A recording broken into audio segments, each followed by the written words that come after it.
It was at its lowest point, and the Yankees win the World Series against the Diamondbacks. And what they did on their home turf, defending their home turf, it lifted the whole city of New York and the whole nation. Memories of Yankee Stadium, two fans who are here tonight among the more than 50,000 for the final game. And moments to remember. Reggie Jackson, who had said, as the one hopper hit by Melvin Mora right to Giambi, and Reggie had said, if I played in New York, they'd name a candy bar after me, and indeed they did. And they were littering the field with him after his opening day home run, as the fan remembered. Joe Girardi got his own memories of this ballpark. A Yankee helped him win some World Series. And Joe, now the manager of the Yankees, many thanks for joining us. Thanks, John. Thanks, Joe. What do you think about the atmosphere here tonight? You know, the atmosphere reminds me of a World Series game. I was fortunate enough to play in 3 World Series, and when I woke up this morning, I had that same feeling in my stomach that it was a huge game for us, and it was like a World Series game.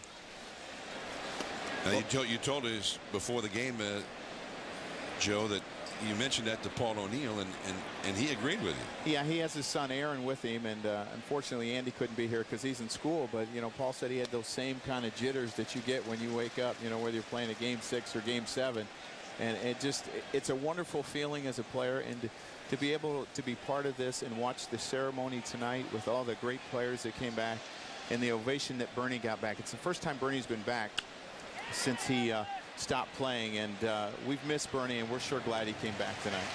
Well, I want to ask you a question. You said school, you wouldn't let him miss a day of school to come to the final game in Yankee Stadium? Well, Andy's off of college, and that's the same thing I said to Paul. I said, are you kidding me? He didn't bring him here tonight, but he didn't.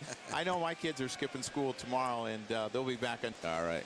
And there's Bernie Williams. Well, Bernie seemed very touched by the outpouring of affection for him by these fans. Oh, it was great. And like I said, Bernie hasn't been back in a couple of years. And it's an adjustment as a player when you walk away from this game. And I told Bernie, I want to see you around a lot next year. And maybe we'll get him in spring training with us a little bit. But it's just great to see him. Tell me about the adjustment. We all know how that goes. Yeah, I mean, I know for me, I played my last game in Arizona, and I cried like a baby. Yeah. You know, when it was all over, because you know it's a huge part of your life. You know, you've been playing since you're 5 or 6 years old. All of a sudden, you realize you can't play anymore. Yeah. I guess the only downer for you and the Yankees tonight is the fact that you may not. This could possibly be the last game at Yankee Stadium where you're used to going into the postseason, and you're not mathematically eliminated yet. And I know you're going to fight till the end, but that has to be, you know, a little bit of a troubling factor for you here. Yeah, it's heavily on your mind, and obviously you try to enjoy this day as much as you can because of what this stadium has meant. But obviously, you know, the season has been tough on us, and we played great on this homestand, and we'd like to finish it out with a win. All right, thank you. Thanks for joining us, Joe. Many thanks to Joe Girardi, and a quick inning. Perhaps the best inning of the night so far for Andy Pettitte. Abreu, and then A-Rod coming up for the Yankees. New Ultima. I hear they're pretty cheap these days. They're not cheap. They're inexpensive. You cut your own hair. That's cheap.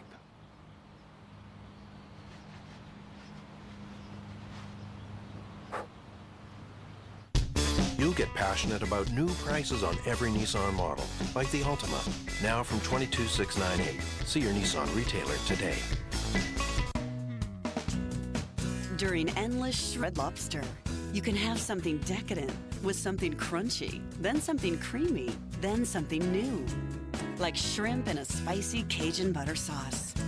And after that, you can do it all again. It's endless shrimp. Indulge in endless choices of your favorite shrimp dishes. While the shrimp are endless, this offer isn't. Come in now for the best value of the year at Red Lobster. Saving money is like the weather. Everyone talks about it, but you should save for a rainy day. But how? An ordinary bank account? That's not saving, it just sits there being service charged. Invest it. Okay, you might win, but where is it when you need it? Put it in an ING Direct Investment Savings account with high interest, no service charges, it grows. Yet, it's always at your fingertips. A glorious feeling. Call. Save your money. We don't need multiple companies to do one job. As VP Operations, I say we make things easier and use FedEx for everything. As Senior VP Operations, I agree. As Executive Senior VP Operations, I concur. Wilfred? You gotta stay lean and mean. FedEx it is. Here, here. Bravo, sir. That's why he's the Chief Deputy Executive Senior VP Operations, Northern Hemisphere. New Ultima. I hear they're pretty cheap these days. They're not cheap. They're inexpensive. You cut your own hair. That's cheap.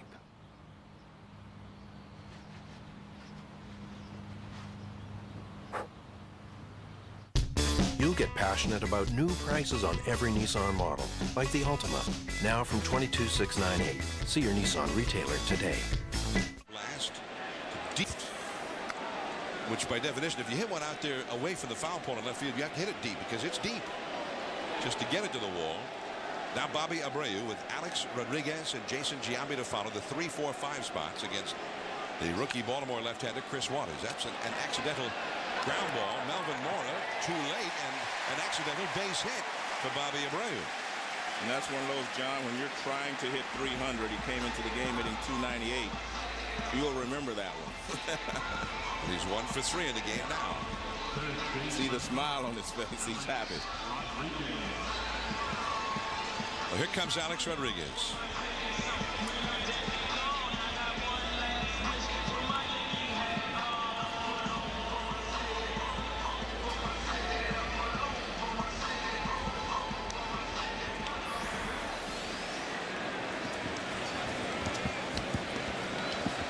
Alex Rodriguez twice so far. The rookie Chris Waters has given him the superstar treatment.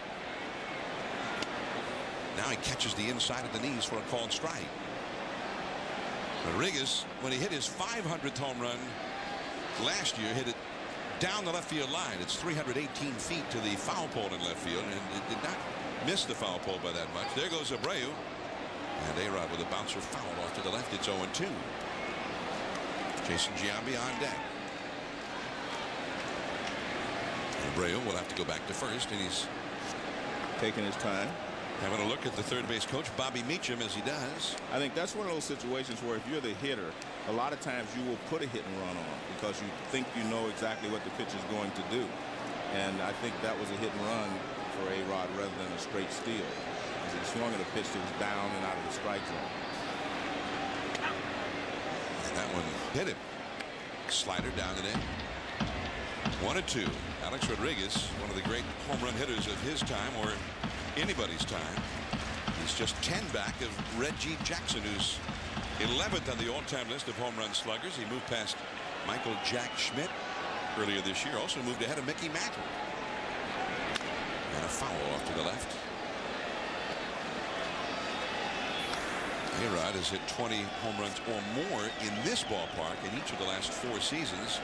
Only the Babe had a longer streak of hitting 20 or more in this park in the history of Yankee Stadium. 1-2 the count. And he's staying with that slider. Still 1-2. Anytime your name is connected to the Babes, you're pretty good. So A-Rod has had 4 successful seasons here.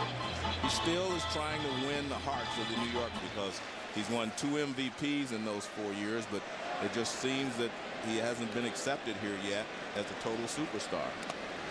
Lacking the one bit of credibility right that Yankee fans almost demand of their superstars, which is that World Series ring.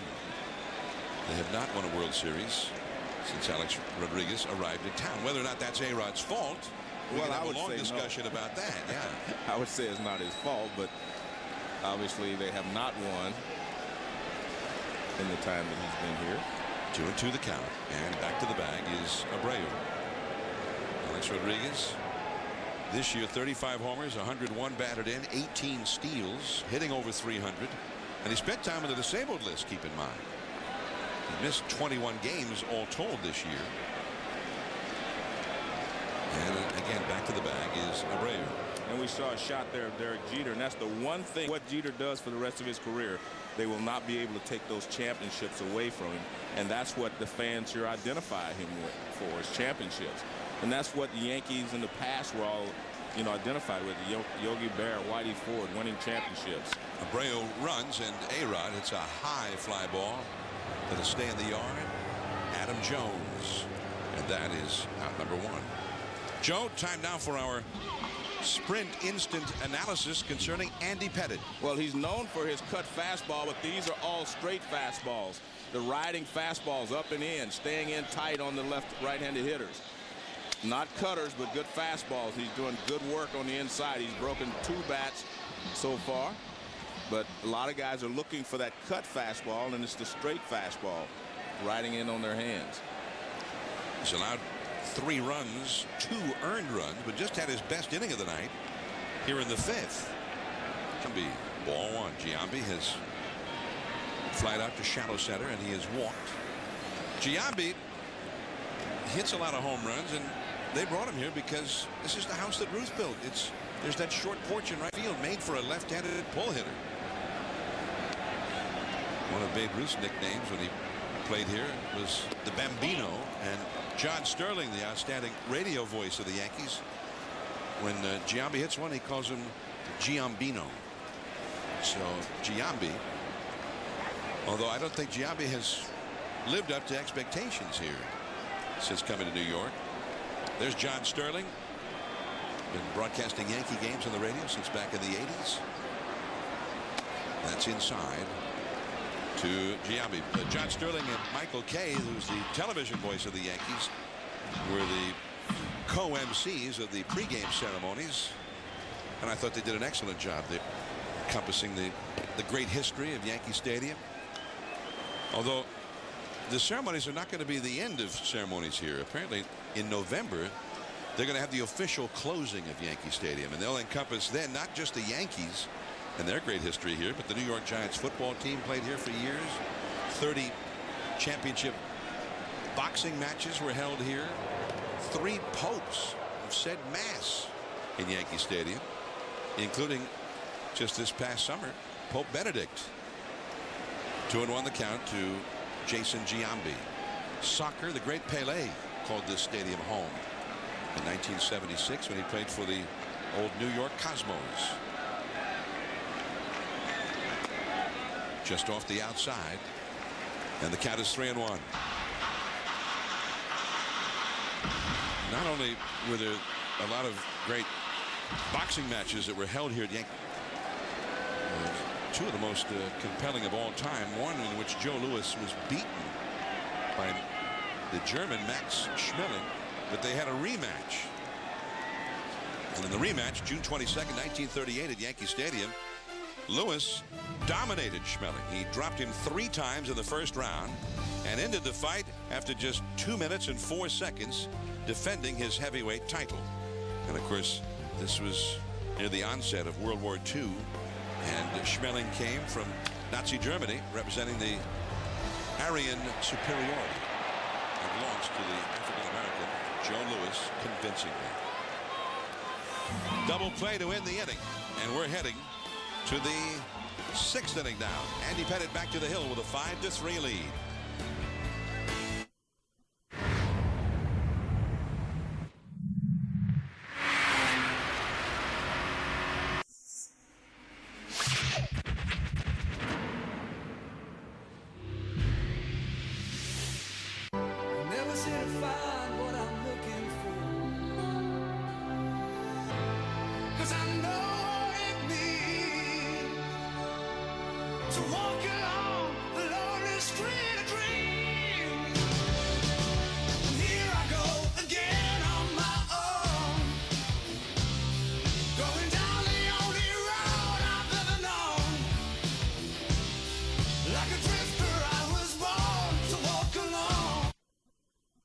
Collect letters from Coca-Cola drinks to play online, and you could win up to $250,000. And in store, a smart car, tickets to Universal concerts, and many more great prizes instantly.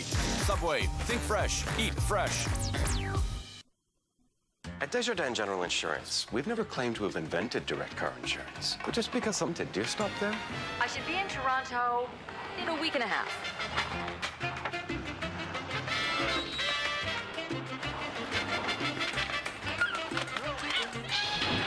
We knew we could do much better. To us, a true direct structure means that low prices stay low. And with our 24-hour claim service, all claims are handled quickly and efficiently. Call or click on Desjardins General Insurance. Insurance improved. Hey, Jenny. Nice new Santa Fe.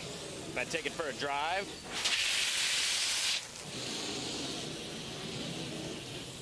Come back when I'm dry. You stay put. There's never been a nicer time to get into a Hyundai, like the Agile Santa Fe from just $286 per month, or the Sonata with best in-class fuel economy from just $299 per month with no money down. Hyundai, great cars, great on. ESPN Sunday Night Baseball.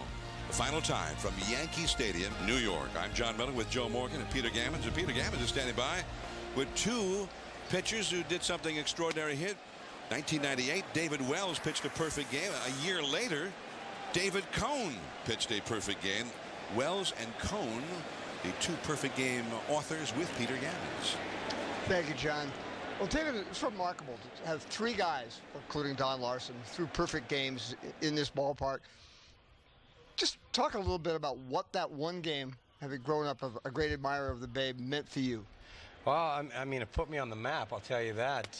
But, you know, when you go out there in Yankee Stadium and you put a performance like that, obviously, you know, there were some plays that were made behind me to make that happen. I mean, it's probably one of the greatest things that's ever happened to me in my life. And, you know, and to me, for a guy like me whoever thought I would have thrown that damn thing. But, you know, it was a blessing in disguise. Just the stars were lined up, and forever, that'll link me forever to Yankee history, and that's okay in my book. What was it like coming back for this night? It's sad, you know. I mean, it's great. I'm glad I'm a part of it.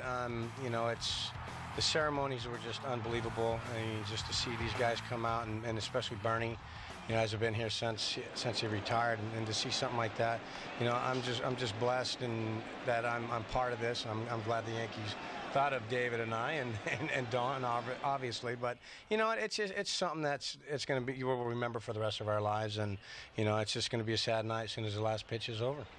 David, you had almost the perfect day with Don Larson coming back, throwing the first pitch to Yogi, and then you threw the perfect game. What do you remember most about that day? Well, I remember seeing Yogi riding around before the field in a Thunderbird, you know, convertible, waving at the crowd, and I was warming up down in the bullpen, and I wasn't even thinking about pitching. I was just enjoying the scenery, and, you know, at the end of the game, somebody told me that I threw 88 pitches, and all I could think about was that big white behind home plate, thinking of that because that was Yogi's number. And you think about, you know, history, and, you know, as Kurt Schilling said, you know, mystique and aura, it was there that day for me. David, thank you very much. Also, David, thank you. Peter, pleasure. All right, and many thanks to David Wells and David Cone. And the night is over for Andy Pettitte. He leaves as the pitcher of record for a win. But it will be up to the bullpen now as the fan chants Andy Pettitte. They wanted to take a bow.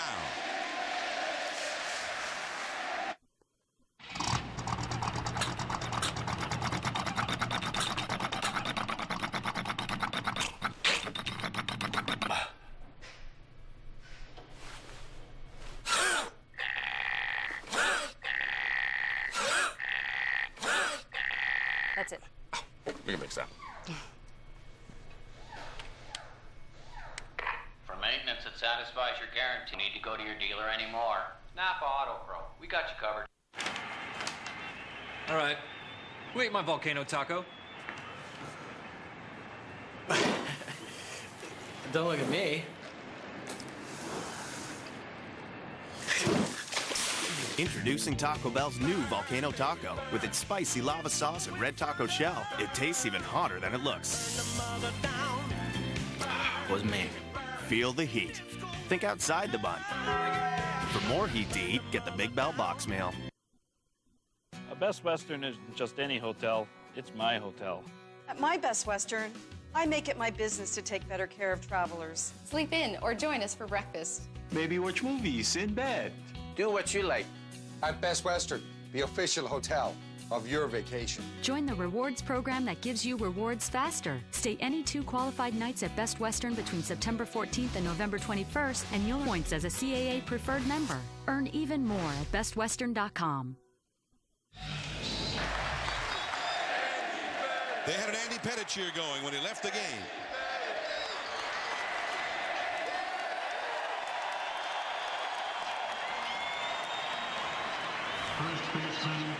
So Andy Pettitte has turned it over to the bullpen with a 5-3 lead and a runner at first. Here in the 6th inning. And the right-hander is Jose Veras with a left-hander, Phil Koch, warming up in the Yankee bullpen. And here is Kevin Millar. And a breaking ball is too low. I'm John Miller with Joe Morgan and Peter Gammons. And the great fans here at Yankee Stadium, Joe, you talked about that at the very beginning. And in many ways, although they've hit a couple of home runs, Andy Pettitte leaves with the lead. They had the great ceremonies before the game, but in many ways, as they've done so many other times here, the fans have made this night. And many of them have been here since 1 o'clock in the afternoon when they first opened. I think that's why that I feel like the mystique of Yankee Stadium is going to transfer over to the new stadium, because the fans are going to make sure it does. These are unbelievable fans, and we've been here for the World Series when the stadium would be rocking and rolling, and they're just having a great time. And you're right, I think the Yankee fans, I won't say they're the best fans in the world because other teams will get mad, but they are some of the greatest fans in the world. Well, they just energized this ballpark. And I guess you could say that the ball club has energized them. Right. I want to ask Reggie Jackson, though, when he gets here, I want to ask him a question, because, you know, they were just chanting Andy Pettitte and Derek Jeter. When Reggie was here, they just said Reggie. You know what I mean? Yeah. The first name, if the guy said, if you could be identified by your first name, you're a star. You know, like, I don't want you to call me Joe Morgan anymore, just Joe. Okay?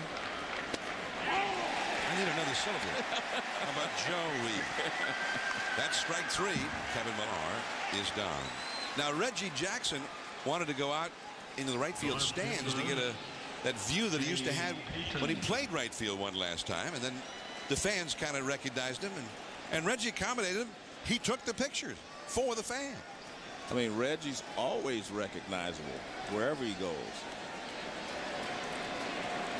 And I want to. One out here is Jay Payton with a runner at first. Julio Veras, the new Yankee pitcher, back to the bag is Adam Jones. 5-3, the Yankees ahead in the 6th. We're going to be chatting with Mr. October, Reggie Jackson, in the last half of the 6th inning. 1 out, 1 on for the Orioles.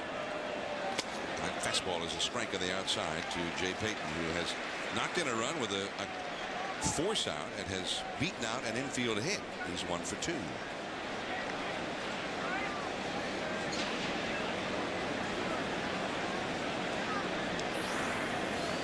The middle infield, Jeter at second, Jeter at short, Cano at second. Double play dead, pulled in a little bit from the outfield grass.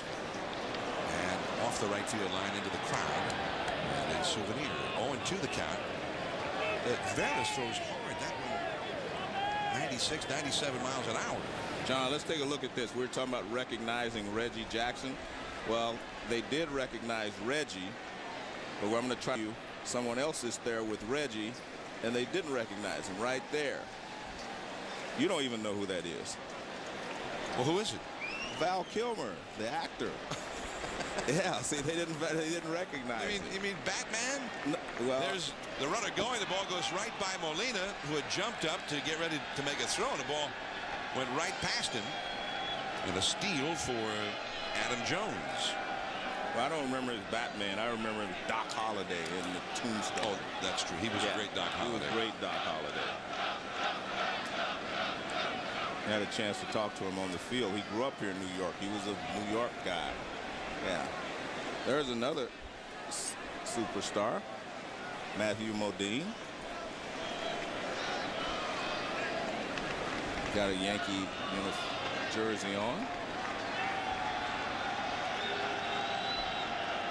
I saw Richard Gere on the field.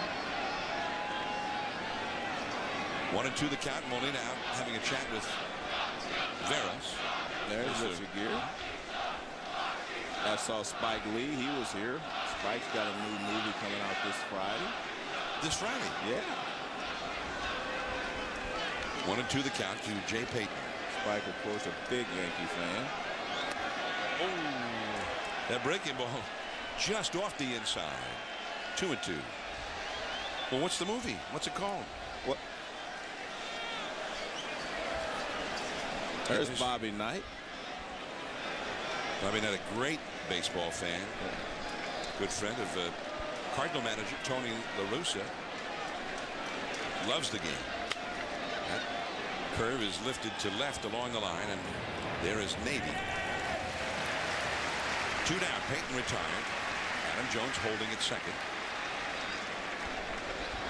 Now Juan Castro is due up next, but he's gone back down into the dugout. So they may pinch hit here for Castro. Nobody's come out yet. Only Brian Roberts, the leadoff man, who's not due up next. So this is apparently a last-second decision.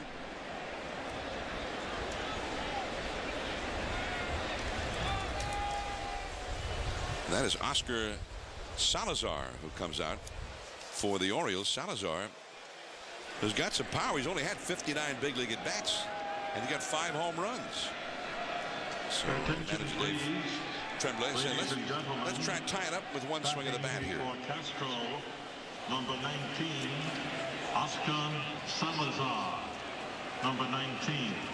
So you don't remember the name of Spike Lee's movie that's coming out Friday? No, and I've been watching the commercials for it all week.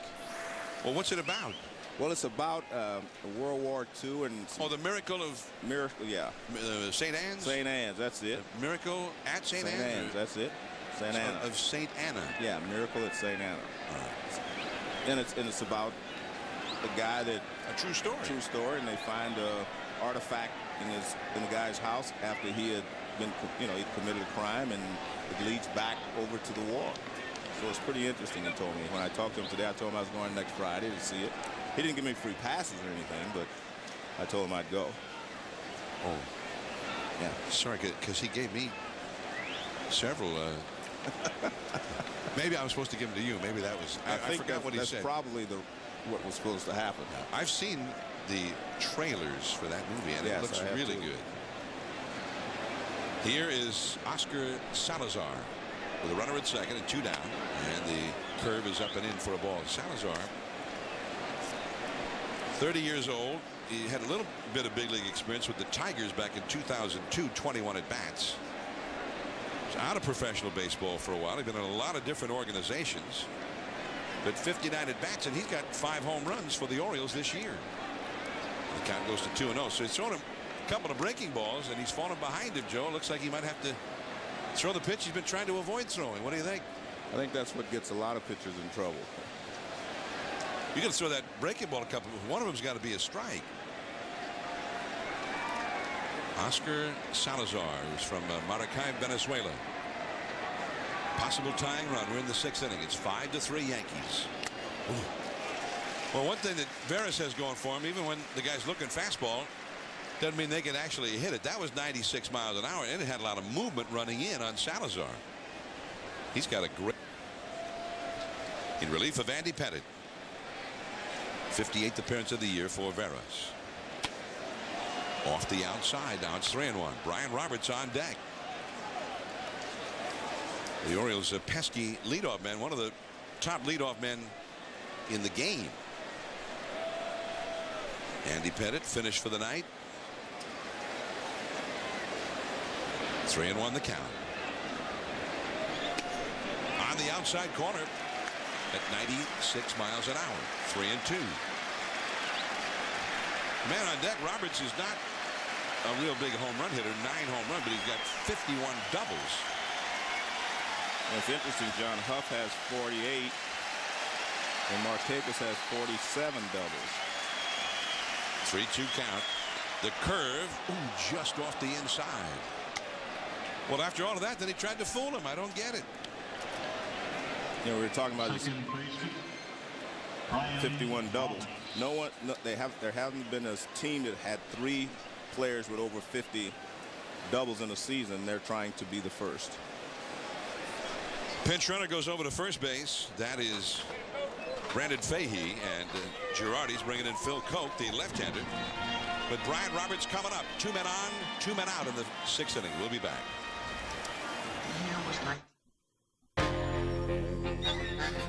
What happens when designers imagine a refined sedan? While engineers craft a powerful sports car. What happens? You get something better than both. Introducing the all-new Nissan Maxima, the 4-door sports car. Quiznos welcomes back a delicious lineup of over 10 large, real deal, and signature perfectly toasted sandwiches, including our new 5-meat stack for just $5 after 5 p.m. for a limited time. Quiznos, love what you eat. Oh, no. Didn't get you, did he? What? 'Cause those things, psst, it's over. Hey, you know what? I've got a buddy with a skunk farm down the road. He'll know what to do. I could shoot you over there in the 2009 Suzuki Grand Vitara. New fuel-efficient 4-cylinder engine, 3,000-pound towing capacity. Come on. Oh, it's a little tricky to find. I'll navigate. You drive. We think you should test drive a new Suzuki Grand Vitara, and we'll do whatever it takes to get you to do it. Nobody's going to have a better price. Doesn't hurt to look.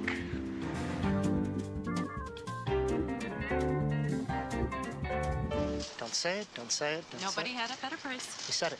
Lowe's believes you'll get the best price with our everyday low price guarantee. We'll take it. Find a better price on anything we sell, and we'll match it plus take an additional 10% off. Maybe we should shop around. Trust me, just buy it. Lowe's, Canada's new home improvement warehouse. So get the best price around with our everyday low price guarantee.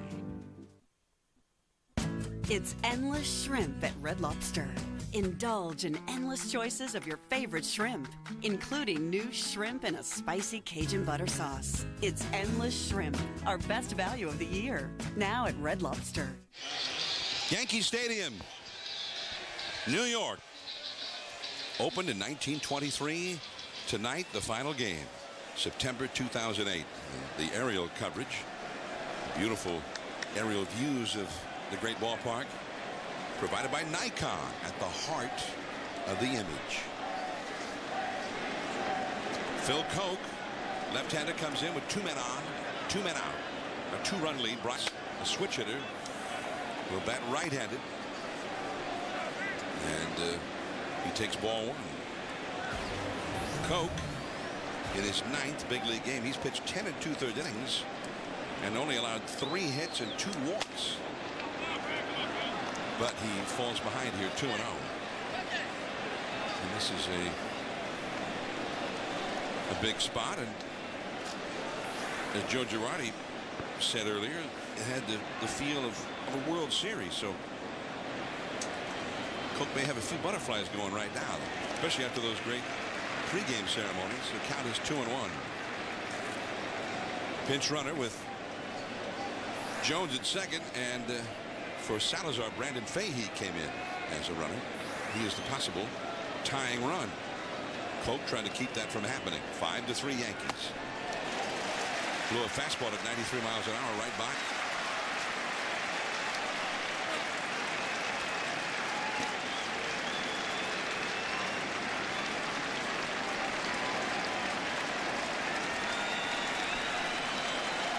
Koch is from Northern California, San Joaquin Delta College, 26 years old.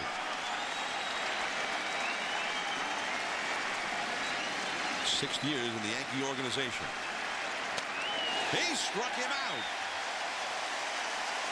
Blew a couple of fastballs right by him. 2 men stranded. 5-3 Yankees. Reggie Jackson will join us when we come back to Yankee Stadium. Rogers Sportsnet and Cash for Life Instant Lottery want to treat you to a fantastic weekend. Log on to sportsnet.ca and enter the Cash for Life Fantastic Getaway Contest. You could win one of 5 grand prizes that includes 2 nights in a luxury hotel, VIP tickets to a private box to see a hockey game, and a chance to win $1,000 cash. Plus, there is a weekly prize of an iPod and 10 secondary prizes available to be won. Fantastic! The Cash for Life Fantastic Getaway Contest. We're back, bigger and better, so enter every day. Only at sportsnet.ca.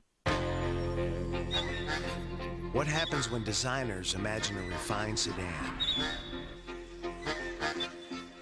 While engineers craft a powerful sports car. What happens? You get something better than both. Introducing the all-new Nissan Maxima, the 4-door sports car. You are my sunshine, my only sunshine. You make me happy. Skies are gray. You'll never know. Real milk chocolate, light tasting, crispy wafers, quality in every bite. Have you seen my Kit Kat? Please don't take my break. Have a Kit Kat. Sunshine away. In the future, cars will come home to be recharged overnight with cleaner electricity. Hey, Charlie. Hey, Jess. Good night, Sam. Where will Ontario get that cleaner electricity? From renewables like hydroelectric, wind, and solar. From nuclear that runs night and day in and day out. Morning. Morning, guys. Morning, Charlie, Jess. We'll get most of it from Ontario Power Generation, just as we always have. Because the Yankee Stadium will still be right here. Yogi Berra, and it ends tonight. Yankee in the big ballpark in the Bronx, as Reggie Jackson always called it. And maybe somebody else called it that as well, but I always remember Reggie saying that. And Reggie Jackson joins us now. Mr. October is commemorated out in the Monument Park on a Monument Park plaque as one of the most colorful and exciting players of his era, a prolific power hitter who thrived in pressure situations. I thought you were going to say a prolific strikeout guy. Well, that too. We don't give the bad up here. Thrived. We only give you the good stuff, Reggie. You know what I mean? Thrived in power situations. Other than despite all of the strikeouts. Yeah. I'm hoping for A-Rod to keep playing another 10 years. That ball down the left field line into the corner. Peyton right beneath the foul pole. That's what Mantle said to me. He called me up when I hit it number 536. He said, boy, Reggie, it looks like if you could play another 3 or 4 years, get me out of the record book. He said, I hope you keep playing. He gave me an award for hitting number 537, and all he talked about in Anaheim Stadium was my strikeouts. He never mentioned the fact that I hit more home runs than him. Yeah, well. 563 home runs, to be exact. You know what's amazing, though, Reggie? You're remembered for the 3 home runs you hit in the World Series. In the World Series game? Yeah, game. But you did not get the name Mr. October just because of that. I mean, you had a lot of great Octobers, you know. In 5 World Series, and I don't mean games, I mean World Series, whole World Series. In 5 different World Series, Reggie hit 357 with 10 home runs and only 98 at-bats. Right. And his ops, you know, Peter gives us that you know, 900 or above is a real good player. Above, you're a superstar. His ops, and this is in the World Series, his ops was 12-12. And if you don't believe that was great, just ask me. How good were you, Reggie? Oh, man, I was all of it in a bag of chips. Everything, the whole truckload, plus an extra sidecar. In that 77 World Series, because we read the plaque. 5 home runs, 8 RBIs, you hit 450. But the last 3 at-bats were in particularly exciting. 3 home runs at 3 pitches. Here's one of them. That was, Bert Hooton? Right. Elias Sosa. He ran in with a fastball. Ran right in for throw that home run. And then Charlie Huff came in a little bit later. He threw a mattress ball, and I just laid on it. Hideki Matsui out into center field toward right center. Adam Jones. I had a guy tell me today, and he said, "Gosh, Reggie, you know, when Ruth and Gehrig are the face of the old stadium." I said, "Well, what about Mantle, DiMaggio, Yogi, and Whitey?" And he said, "No." He said, "That's the Mount Rushmore would just be Ruth and Gehrig." I said, "Really?" He said, "Well, and the new stadium is Jackson and Jeter." I said, "Well, there's a guy out in the bullpen that sits there for 2 or 3 hours a night. He comes in and he may be in the top 5 all-time of all-time Yankees. Top 5 now. If you're top 5, that's Ruth, Gehrig, Mantle, DiMaggio, Yogi Whitey, and Mariano for me is in the top 5. Well, and, you know, they don't win all those World Series in the late 90s without Mariano Rivera. Which goes to say that, you know, when you're talking about Reggie and Derek, there's Tino and Paul O'Neill, and there's Scott Brocious, and there's Andy Pettit and David Cohn and those players. There, look, I respect all those guys for what they did, but you're Reggie Jackson, and that means a lot to the national public, to everyone else. I mean, the other guys are all great players, and they have had great careers. But, I mean, you had 563 when 563 meant something. Right, you know what I mean? right. So I can't put all those other guys in the same boat with you. Well, they may be trailing behind, you know, in the next boat, but not in the same boat. I appreciate it, Joe, very much, and I'll be the first one to say how great I was. But at the same time, you know, I think you can take players on the ball club. You want me to be quiet? No. Finish your you can comment. take players on and I analyze players like a guy like Scott Brocious, played third base during the great Yankee teams in the late 90s. Here was a guy who had good talent. Right. He was an outstanding defender. He was a great teammate and a great Yankee. Numbers, statistics don't make you a great player. There are players with certain types of character. Right. And so in order for me to have been successful in the career I had by being successful in postseason, the Catfish Hunters, the Raleigh Fingers, the Dick Greens, and the Bert Campaneris, the great defense of Greg Nettles and Bucky Dent and the Randolphs, they were extremely important. Well, I'll keep give the you all ball that. game close. I'll give you all that, Reggie, but they can't be in the penthouse suite with you. They can have a suite next door. Thank you, Joe. And none of them hit 3 home runs in one game. In one World Series game. None of them are called Mr. October. Did Reggie. We've got a new pitcher in the game. I guess we should do a little play-by-play here. And that is Lance Cormier to face Jose Molina. But we want to go back in a moment. We've shown the first 2 of those home runs. But that wasn't the whole story. Now, there have been a few guys who've hit 2 home runs in a game. That's pretty good. But 3, not often done. And there's a base hit for Molina. And Cano will go to second. So Molina is 3 for 3 here in the final game at Yankee Stadium. Damon is coming up. Let's go back.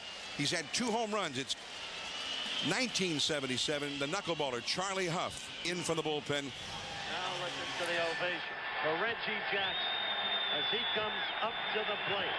Reggie Jackson has seen 2 pitches in the strike zone tonight. 2. And he's hit them both in the seats. Goodbye. Goodbye. Oh, what a blow. What a way to top it off. Forget about who the most valuable player is in the World Series. Howard Cosell Jackson? No, Howard Cosell again. You know he was talking about. You know he was telling the truth. You know that now. Come on now. But you hit it out into the black seats. You know, to talk about the black seats there. Hey, I'll tell you another thing. You know how they say, and this isn't good for the little leaguers, okay? But you know how they say you can't go to home plate and try to hit a homer? Right. That's not true. But yesterday I went out and I sat in the center field bleachers and I tried to find that spot. So I looked a little close to it. And I sat out there yesterday and tried to find the spot and sat on that spot and just kind of looked around the stadium, and I got tears in my eyes, and Joe Felino, the security that always goes with me when I go and interact with the fans, said, "What are you thinking?" And I said, "Gosh, I'm not sad. My tears aren't sad." And I started, getting tears in my eyes. I said, "Not really happy." I said, "Feel like I'm leaving a friend." I said, "But the nice thing about it is I came here on Tuesday, and I honestly felt like if I was in New York, that the people here, the city rallies around each other during times of difficulty, which we've all experienced. And I think the fact that we are all losing a friend, which is, this Yankee Stadium, that I feel like the people here and the fans here have kind of helped me get through it." Well, I mean, that's well said as usual, Reggie. I mean, I think this is a fabulous place, and it will be missed. I mean, there's no doubt about it. And there will never be another Yankee Stadium, never be another stadium like this. If I could say my only disappointment is that the boss is not with us here, tonight. I know he's in Florida listening, and I'd call him Dad once in a while, but he's not old enough to be my dad. Runners go, and put a Damon, and the bases are loaded. But I think I certainly miss him as part of the family here, and certainly what he's done for the franchise. It has been special ever since he's taken the franchise over, and it's always been, well, here's the man who doesn't need any introduction at all. The nice thing about it is George thought about the fans, he thought about the city, he thought about the brand, and he always put himself forth. I mean, he beat us all up. We all took bricks in the back of the head, if you will, and sticks and stones whenever he wanted to. But his focus was the city, the team, the fans, the brand. And so I had great admiration for that. And just, I got to say that I'm appreciative that I was part of the franchise. As Joe DiMaggio said, I just want to take time to thank God that he made me a Yankee. Yeah. Well, now they're at the plate, and this big crowd, which is almost just sort of an average crowd at Yankee Stadium these last 4 years, which I think is a testament to the Steinbrenner legacy. But Babe Ruth hit the first home run in 1923. This is the final game. So far, the most recent home run hit was by Jose Molina. Well, it would be really cool if this guy here, with the bases loaded, capped things off with something special. And we all know that it's his nature. It's what makes Derek Jeter special to do something special. Curveball in the dirt, and it is a 2-ball and 1-strike count. He's facing Lance Cormier with the bases loaded.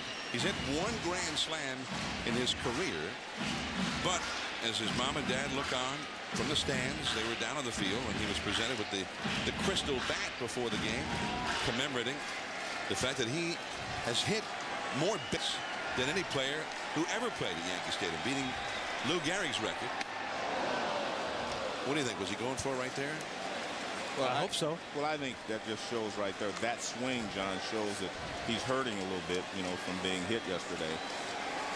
Got hit in the left hand, the meaty part of the left hand, near the small finger.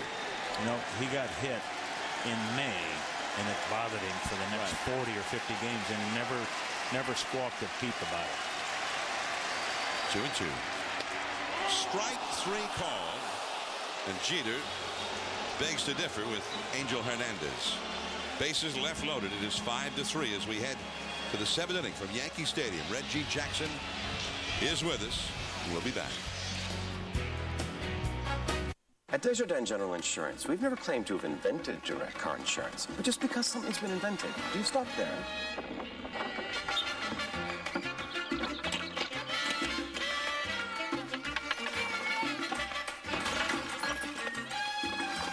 We knew we could do much better. To us, a true direct structure means that low prices stay low, and you can easily get an accurate quote online or from one of our licensed experts.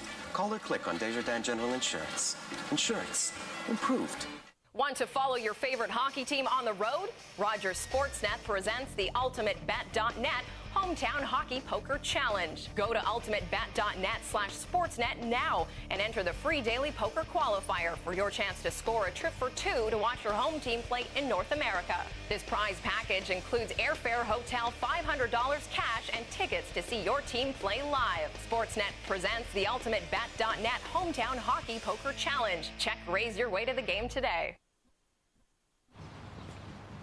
New Ultima. I hear they're pretty cheap these days. They're not. They're inexpensive. You cut your own hair. That's cheap.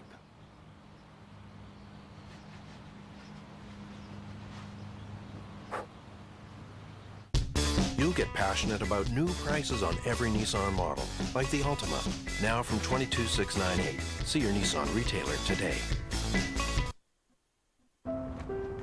Well, we're definitely going through a period of global economic uncertainty, especially in the United States. On the other hand, the economic fundamentals of this country are strong.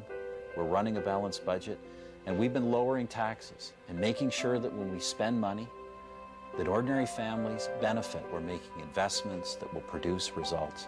This country is going to come through this period in a lot better shape than it's ever been before.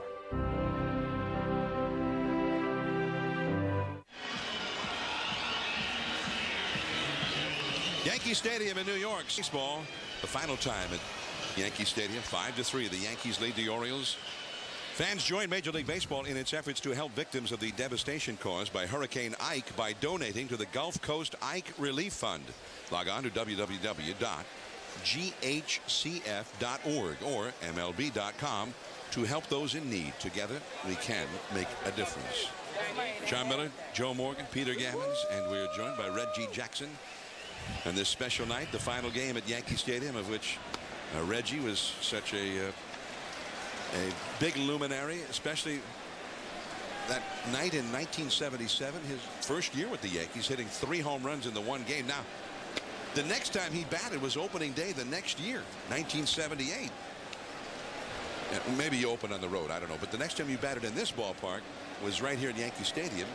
And after you hit that 3rd home run against the knuckleballer, Charlie Huff, in the World Series, as Markakis is out, 1 away. You came up against Wilbur Wood opening day in 1978. Let's take a look and see what happened.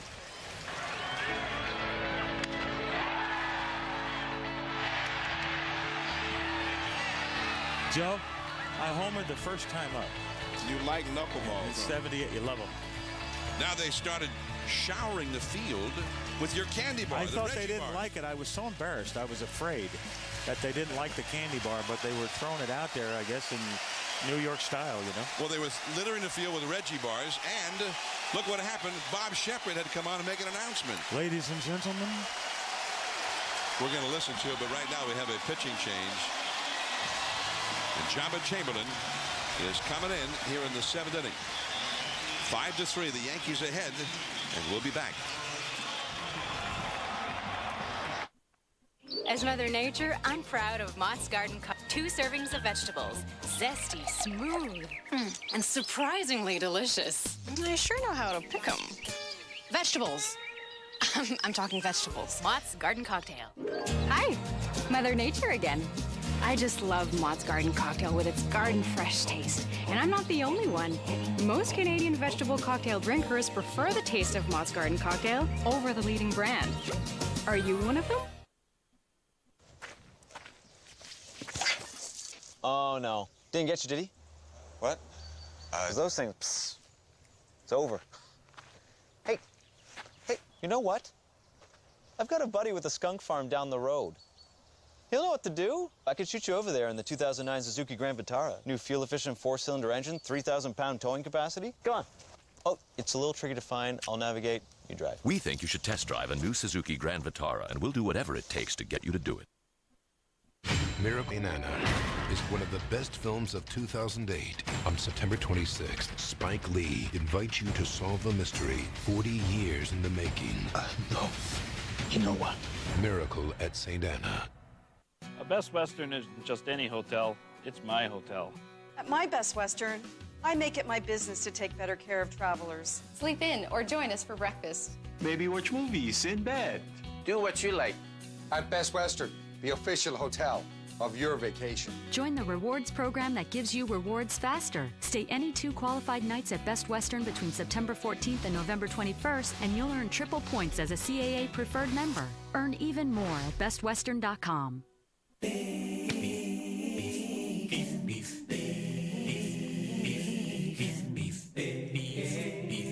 Wendy's Baconator, 6 strips of bacon and beef. It's way delicious. It's Wendy's.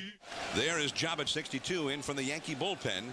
Yankees lead 5-3, and that's over the middle. Derek Jeter off balance right there. Nice play. 2 down. I'm not sure if Chamberlain got a hand on that ball or not. He stuck his hand out, which is a dangerous thing for a pitcher to do. Well, let's take a look, see if the ball changes. Yeah, I think he did touch it. Touched it, yeah. It made me nervous. Yeah, I mean, it's got to make you nervous. I mean, baseball does hurt. Nice play by Jeter. Off balance throw. Very accurate to first base. Aubrey Huff comes up now with 2 down in the 7th inning. Huff is 0 for 3. He's the Orioles' leading RBI man, having an excellent year. 107 batted in. And he takes ball 1. Now we're trying to get back to the opening day home run. Your first at bat after you had the 3 home runs in the World Series, you homered on opening day in '78. But they started throwing Reggie bars down on the field. And Bob Shepard, the legendary voice of Yankee Stadium, came on and made an announcement to the fans. The Yankees can understand your enthusiasm in the last half inning. However, we ask you once again, in the name of good sportsmanship, to refrain from throwing anything on the field. Thank you. That was a sweet day. I have to tell you, I like the Reggie bar. You thought that they didn't like the Reggie bar? That's why they were throwing it? I was scared at first. I didn't know it was such a sweet day. But I did. I liked the Reggie bar. You gave me I didn't buy any now. You gave me some. You hooked me up. Joe was like, come on now. Hey, you got to send me some over here. Reggie, where's my Reggie bars? But they were good. Now we had another Reggie, I guess, Reggie tonight when you got introduced and went out to right field in the pregame ceremony. Hopefully we'll have some in the years to come in the future. But not in this ballpark. Not here. You're exactly right. That's exactly right. I was saying before you came on, Reggie, they were saying Derek Jeter, and they were saying Andy Pettit. When your name came, it's just Reggie. It's easier. I think that shows that respect that I was talking about. Joe, I need to hang around you a little bit more. You know that? Strike 3, Jabba Chamberlain. Many thanks to Reggie Jackson. Mr. October, the final game at Yankee Stadium. Reggie, many thanks for coming on. Thanks for having me. It's always enjoyable. I love being around you guys. 563 home runs. Ooh. 3 in 1 game in a World Series. And now we're going to stay here at Yankee Stadium.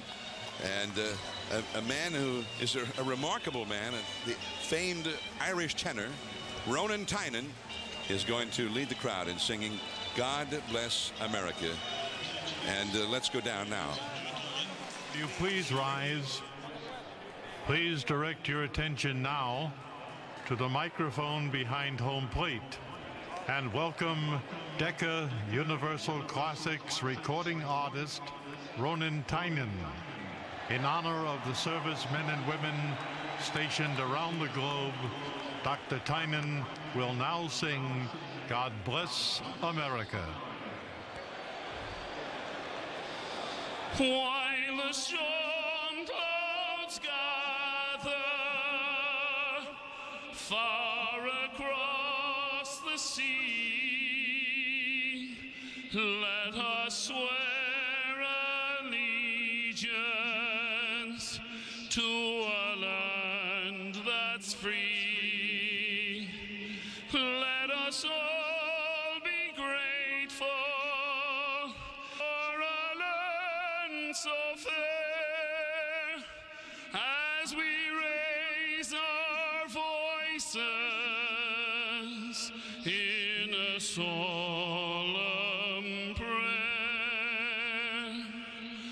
God bless America, land that I love, stand beside her and guide her through the night with a light from above, from the mountains to the prairies to the oceans.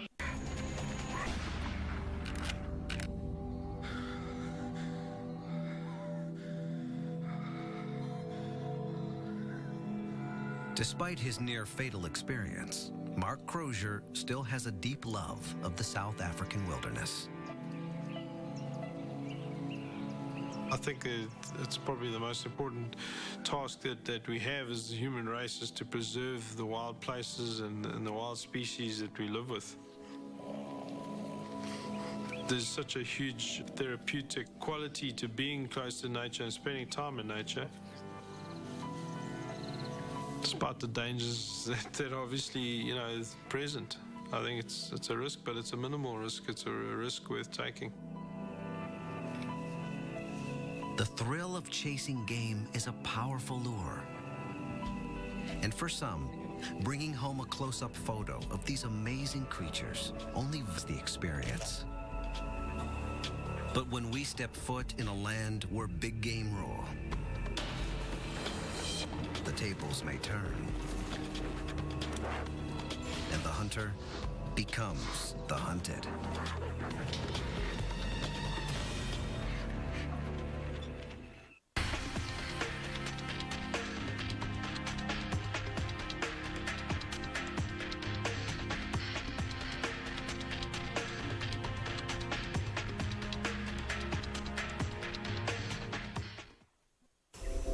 This is National Geographic Channel.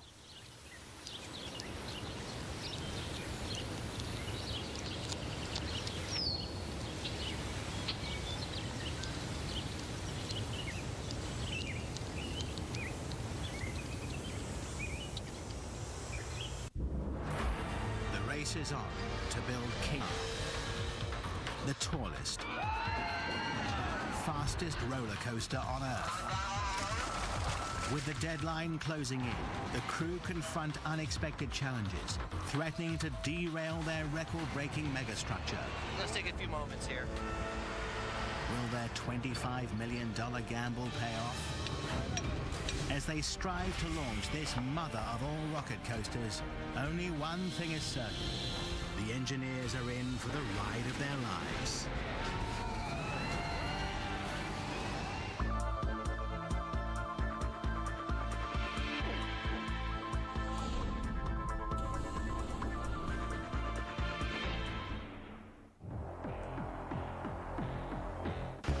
This is ground zero of the roller coaster wars.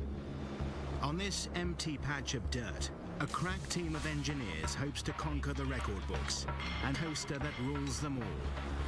But it'll take a mountain of steel and technological wizardry to pull it off.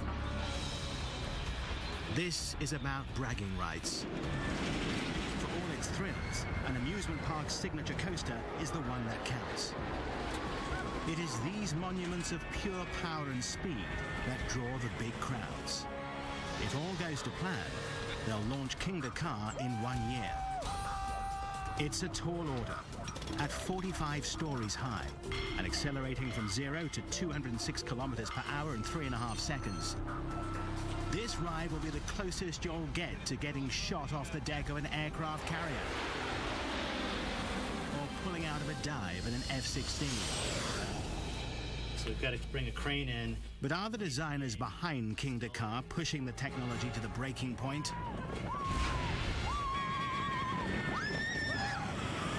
Track record for this new breed of rocket coasters is littered with mechanical problems. Will it be safe? Is it worth the $25 million risk? In the hyper-competitive world of amusement parks, you bet it is. When you tell the public that the tallest roller coaster is in your park, people who aren't interested in roller coasters or parks are going to take notice, and they're going to be curious, and they're going to want to go to the park to even just look at it, even if they don't ride it. In the last decade, the roller coaster wars have escalated. 61-meter megacoasters have been around for years. But in the spring of 2000, Cedar Point Amusement Park in Ohio threw down the gauntlet. Breaking through the 91-meter height ceiling with Millennium Force, the first giga coaster. For speed freaks, the watershed moment came in 1996 with Superman, The Escape at Magic Mountain, California, shattering the 161 kilometers per hour barrier. Up until 10 years ago, all roller coasters operated on a simple propulsion formula.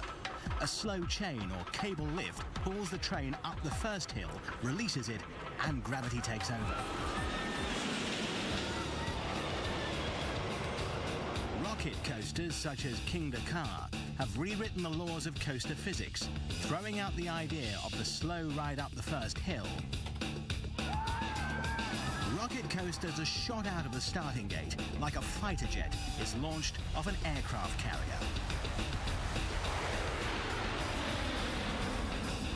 The shuttle, or catch car, inside the track is locked into place like a coiled spring. The coaster is loaded onto it, and like the hammer of a gun. They pull the trigger, and boom, away you go. Simple. Not really. At least not at speeds in excess of 161 kilometers per hour, and not if you're the chief engineer, but we'll come back to that. In 2003, a new rocket coaster shocked the industry, taking launch technology to another level and shattering 2 world records.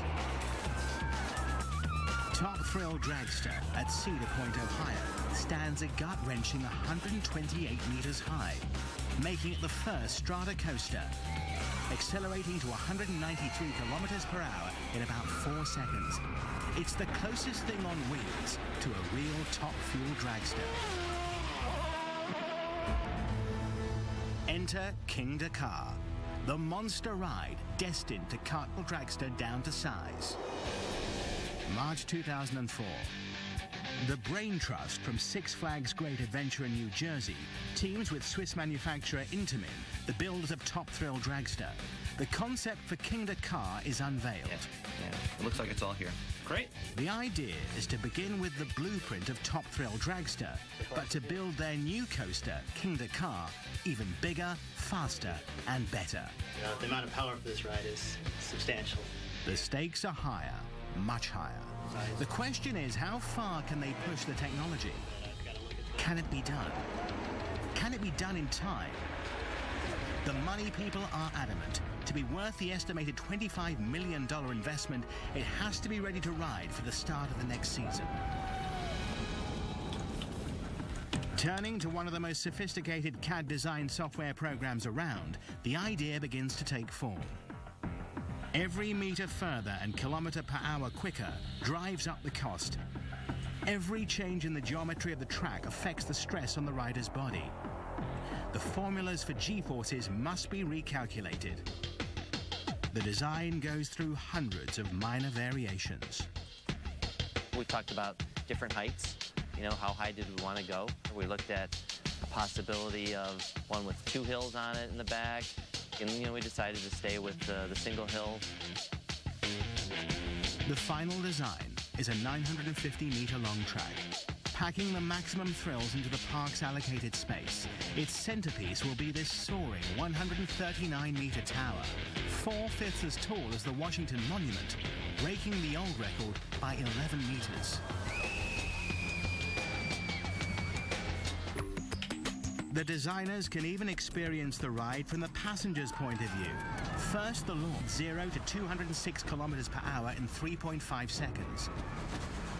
You are shot up the tower faster than you can say, "Get me off this thing." Coming up to the top, we're going to slow you down real nice for that nice look around, and then next thing you know, you're going to be diving at the ground. It's probably impossible to describe how this would feel to the average person who has never been in a jet fighter or maybe a motorcycle, but even that is no comparison. This will pin you in your seat. Yankees. Nothing like you've ever felt before. King Dakar goes into production under a cloak of secrecy. If one of the other super parks were to find out about their plans and steal their thunder by launching an even taller, faster coaster, King Dakar would be a huge waste of cash. In this business, second isn't an option.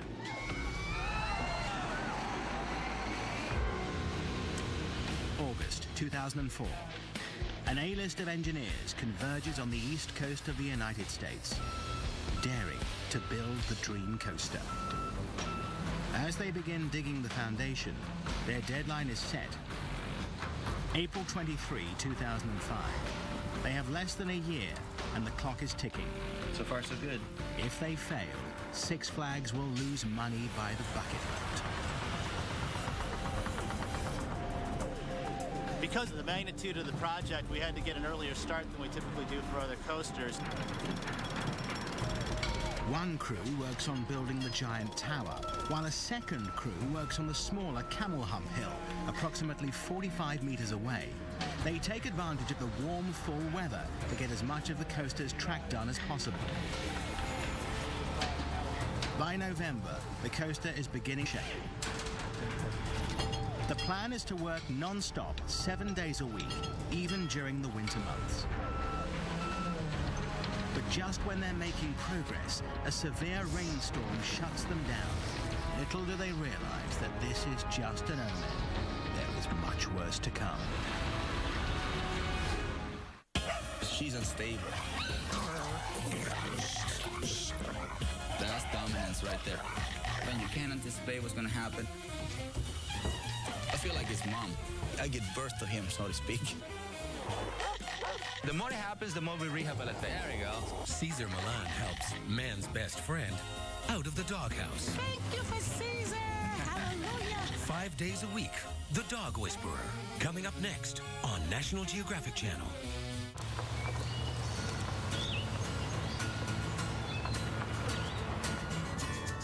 If eco-friendly is in your nature, check out the fuel-efficient Dodge Caliber. With its advanced world engine and available continuously variable transmission, you'll go farther on every tank, meaning more time to enjoy your tunes on the 458-watt sound system and refreshments from the refrigerated chill zone. The eco-friendly, budget-friendly Dodge Caliber. Responsibility rocks. Introducing the Blue Planet energy-saving light bulb from Canadian Tire. It looks just like a regular bulb, but uses 75% less energy. And every time you buy one, we plant a tree.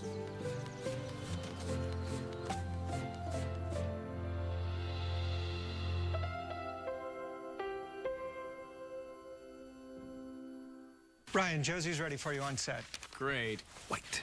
Is her sister with her? No, but she does have this really big bag. Women tend to carry a lot of cream. Minty fresh. Hey, everybody likes to smell good, okay? It makes you more likable. So, Josie, tell me about this new project. Wow. Wow. Like a minty fresh snowstorm in heaven. Whiter smile, fresher smile. Scope White mouthwash. Also, try Crest Extra White Plus Scope. 12. America, my home sweet home. God bless America, my home sweet home.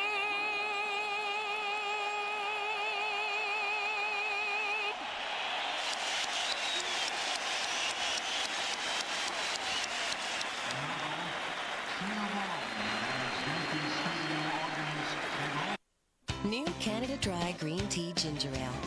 Town Blue.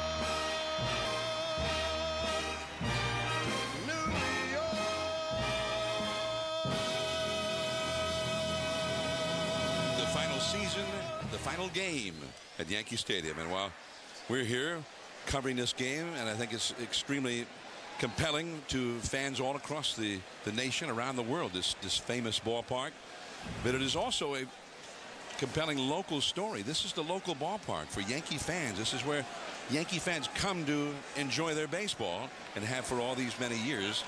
And with us here, the local telecast shut down for the night. So part of the story being local, we wanted you to be able to enjoy the local television voice of the Yankees on the Yes Network.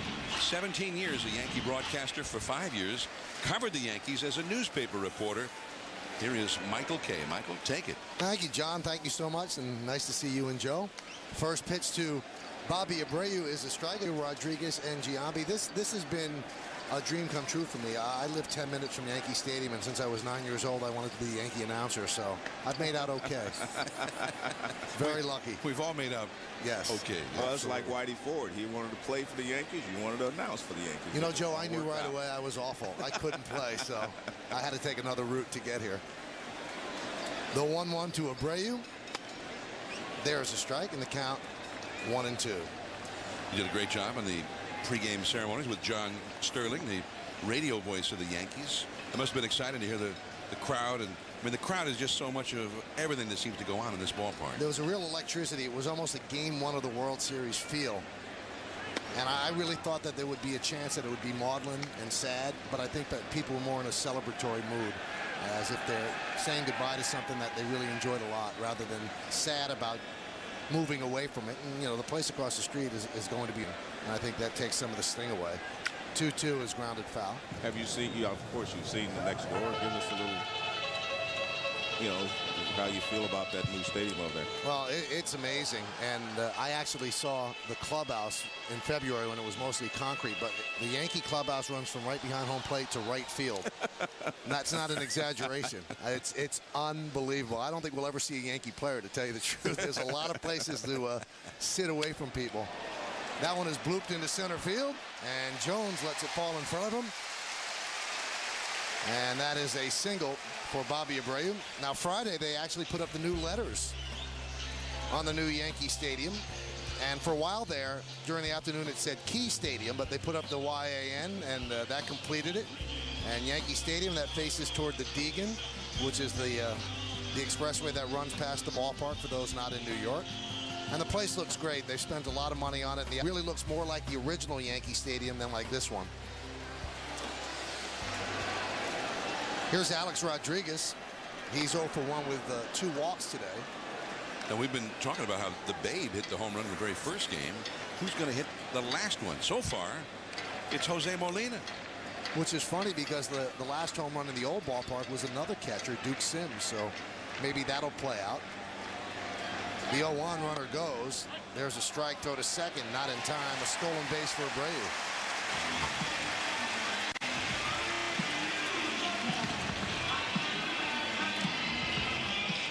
I actually mentioned to Rodriguez before the game, I said, you know, the way your season's gone, at least you can hit the last home run here. And he said, you know what? I like my chances. So far he's 0 for 1, as I mentioned, with 2 walks.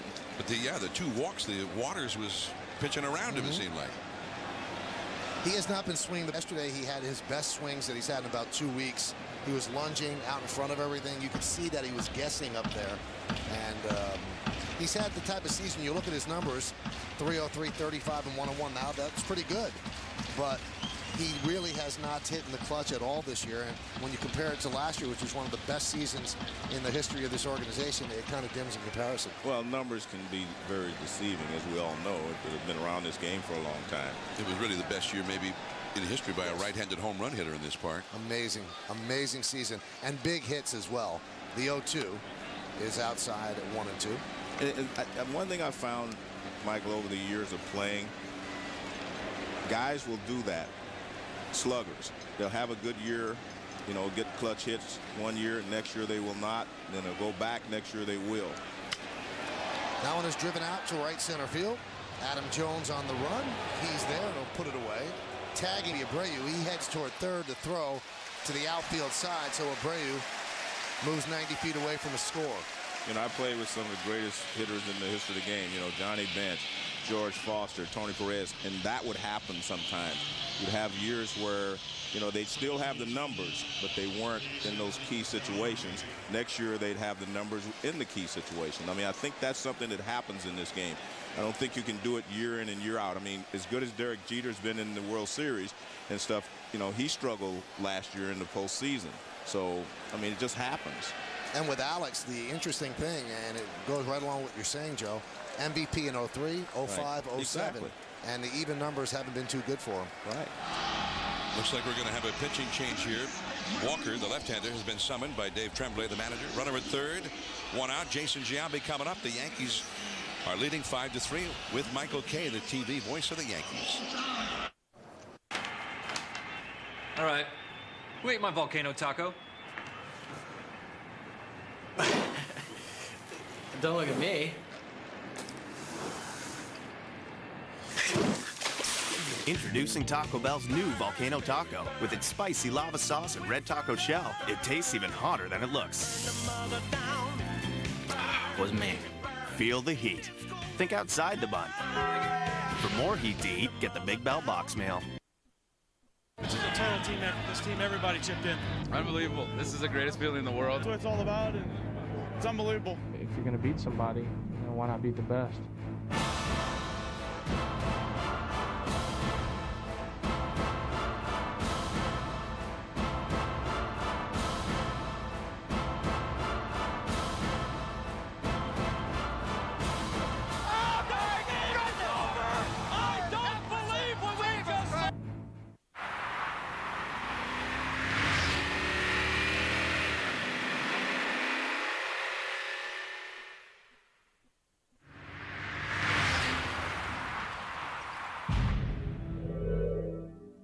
You know you got the wrong guy, right? Somebody set me up. We're watching you disobey, and you die. How are you seeing us right now? We are everywhere. Eagle Eye.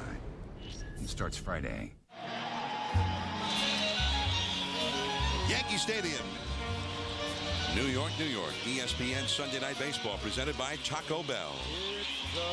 Frank Sinatra accompanying the lead back into the inning. Last of the seventh inning. I'm John Miller with Joe Morgan, Peter Gammons.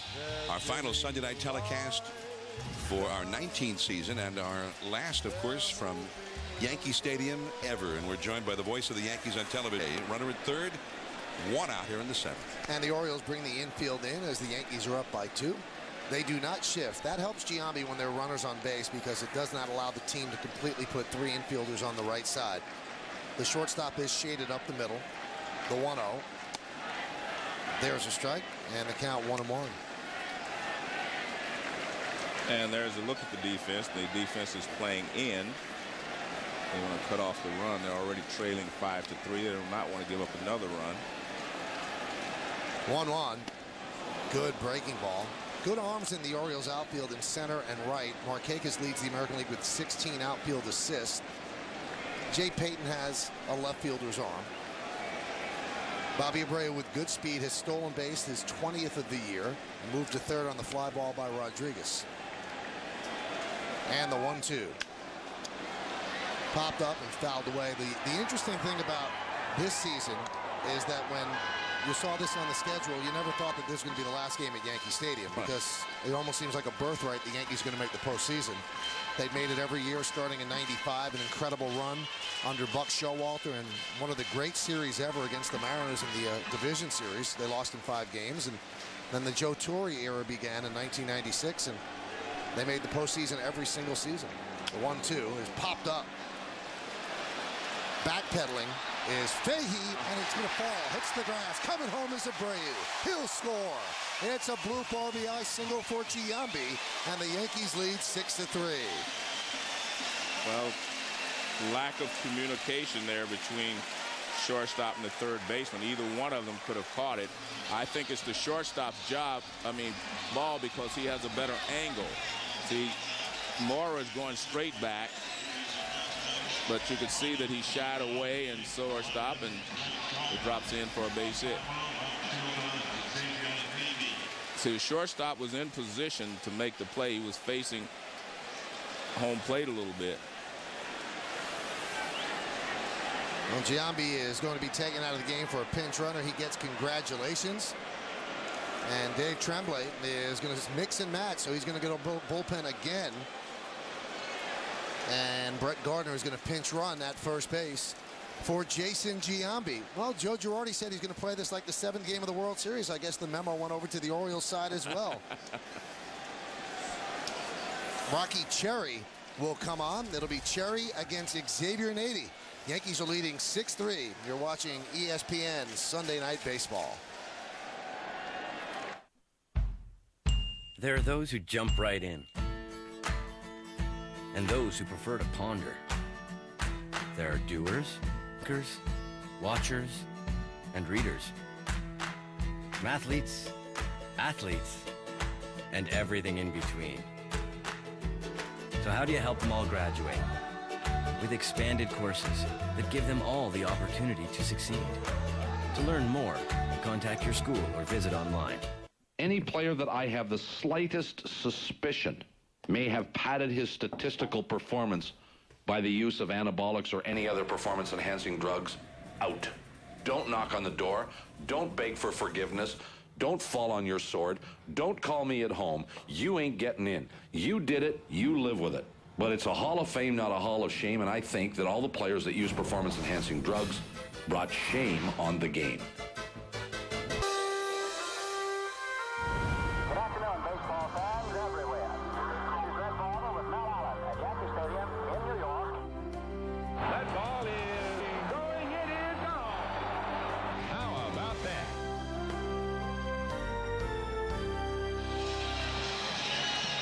Red Barber and Mel Allen, two of the all-time great play-by-play baseball broadcasters, and they called Yankee games together for 11 seasons in 1978.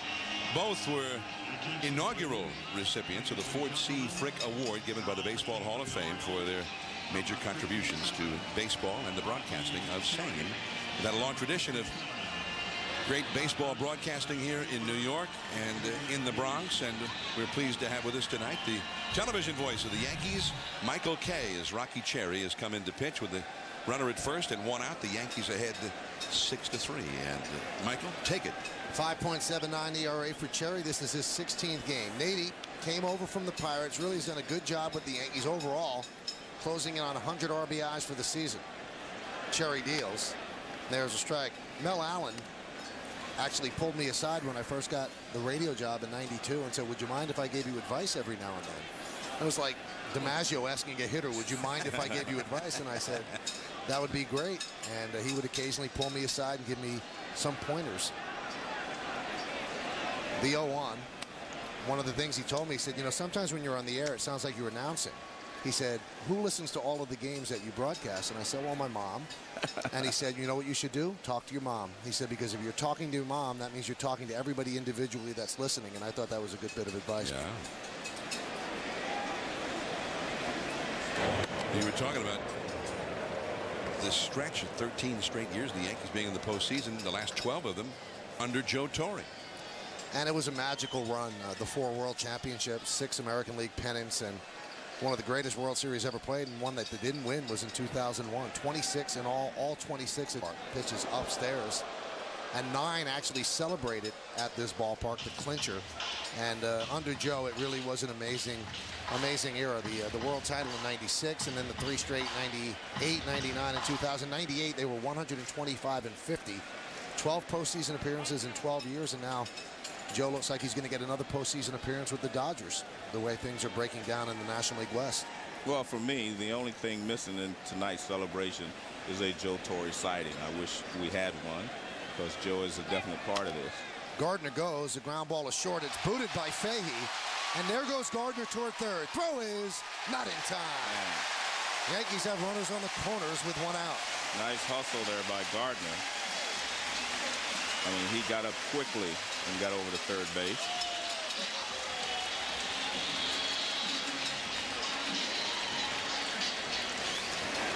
Well, it's a ground ball to shortstop. It was running on the play. It's booted. It does not get that far away, but he hustles over to third base. quick reaction. I like that slide, little fadeaway slide away from the tag. He's been a real spark plug for the Yankees. If he could get on base, obviously you can't steal first base, but he's almost unstoppable on the base paths. Here's Cano with runners on the corners with one out. And he fouls it the other way. Robinson Cano has started to swing the bat much better. It seems like, you know, he got off to a very slow start. He's had some good games lately. I know he was benched by Joe Girardi, said he wasn't hustling. No, the one thing I've always found, and Yogi Berra alluded to it today, veteran players, in my opinion, are the ones that should go to a guy like Cano, a young player. Don't make the manager have to micromanage and stuff all the time. Make sure that the players tell the young players, you have to hustle. The 0-1, fly ball to left field. Tagging is Gardner. Payton will make the catch. Here's the throw.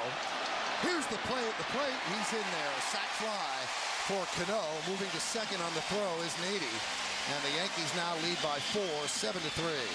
You know, we had Yogi Berra in the booth, and he said he didn't hustle one time, and Joe DiMaggio was the one and came and told him, Yankee players hustle.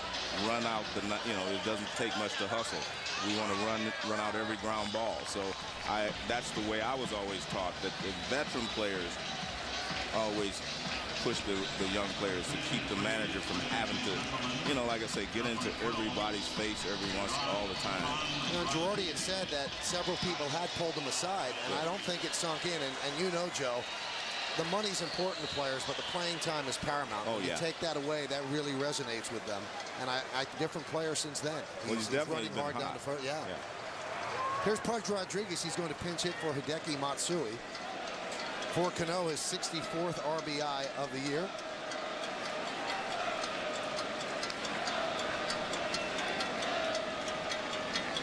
And the pitch to Rodriguez. Swung on a miss. Robinson Cano gets himself a sac fly when he got to the dugout. Souvenir time. Pretty nice deal. Yeah. Made a fan for life. Runner at second base with 2 outs. The 0-1 is tapped slowly towards second. Roberts is there, and he'll fire to first, and that will do it. For the Yankees, they score 2 runs on 2 hits, 1 error, and 1 man left. I wish they'd hit a home run there. I wanted to say see ya. You could have had the last one at Yankee Stadium, perhaps. Absolutely. Thank you, John. Michael Kay, television Yankees on the Yes Network here in New York. Top of the 8th inning coming up. 7-3 Yankees. At Desjardins General Insurance, we've never claimed to have invented direct car insurance. But just because something's been invented, do you stop there? ESPN Sunday Night Baseball is presented by Taco Bell. Think outside the bun. And in part by Volkswagen. Das Auto. It's what the people want. Sunday Night Baseball from Yankee Stadium. It is 7-3. The Yankees leading the Orioles. Again, many thanks to Michael Kay, the television voice of the Yankees. And now here we go to the 8th inning, and several changes for the Yankees. Right now, Derek Jeter throws out Ramon Hernandez. His throw taken by the new first baseman, Cody Ransom. Ransom in, and the number 6 spot in the batting order. Staying in to play center field, Brett, he ran for Giambi. And moving from center field over to left field is Johnny Damon. So Nady is out of the game. Ransom will hit in the spot where Nady had been. Jabba Chamberlain is on the hill, trying to be the link to Mariano Rivera.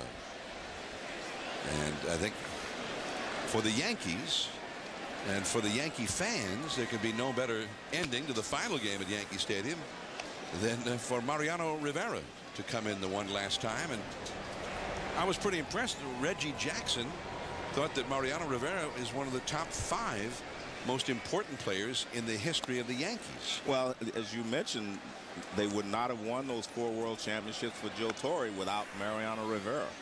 He's the most consistent closer that I've ever seen in the postseason.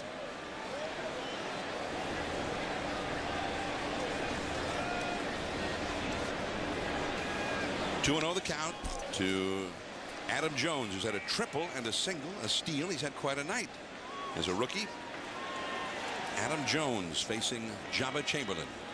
When you can't be home to watch your favorite MLB team, check out MLB.tv. Watch every out-of-market game this season live online. For more details, visit.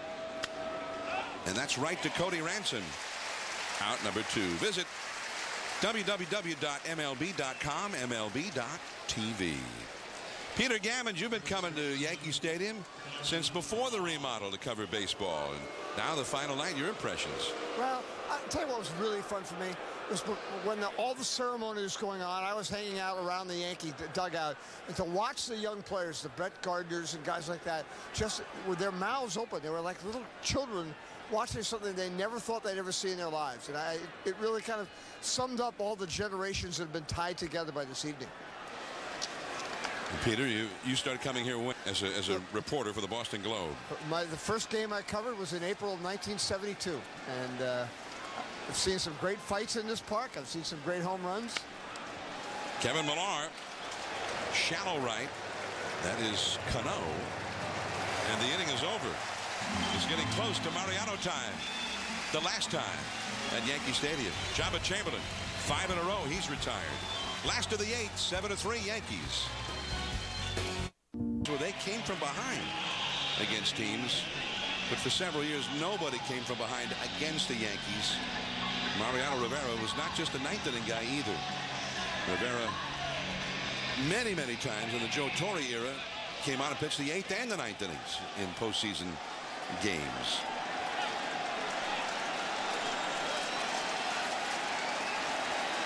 The Orioles have Jay Payton, Brandon Fahey, and Brian Dua here in the 9th inning. Luke Scott has come out on deck, and Jose Molina, who at the moment possesses the last home run here in Yankee Stadium.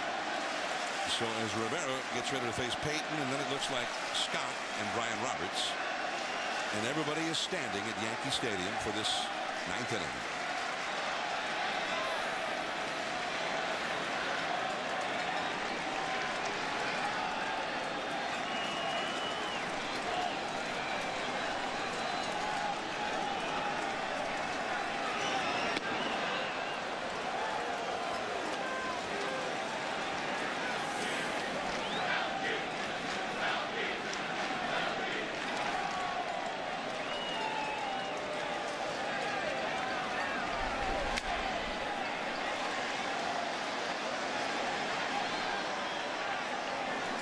Joe, the quintessential Rivera pitch, the signature pitch, is that cutter. Throws it hard. I think one of the reasons he's been so consistent is he has just those 2 pitches, that speed, and he doesn't have to go out there depending on anything else on any other day. Strike 2. And Jay Payton, who has 1 hit and 1 run batted in here in this game. This is a win for Andy Pettitte if Rivera can hang on to it, but not a safe situation for Rivera. Not that anybody cares on this night.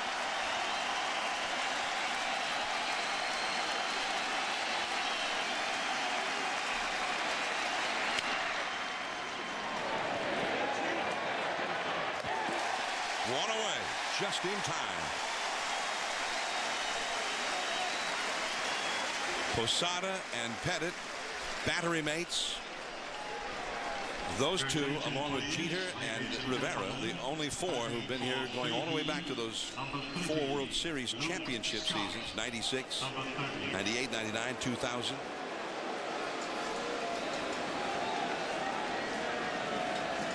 And now the pinch hitter for the Orioles will be Luke Scott, former Houston Astro, 23 home runs for the Orioles this year, batting for Fahey.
2 down. And the Baltimore leadoff hitter, Brian Roberts, to face Mariano Rivera. And Derek Jeter is going to leave the game now in the 9th inning.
As that last pitch was being thrown, thousands of camera bulbs lit up, shimmering through Yankee Stadium. The final inning of the final game. That's a fair ball.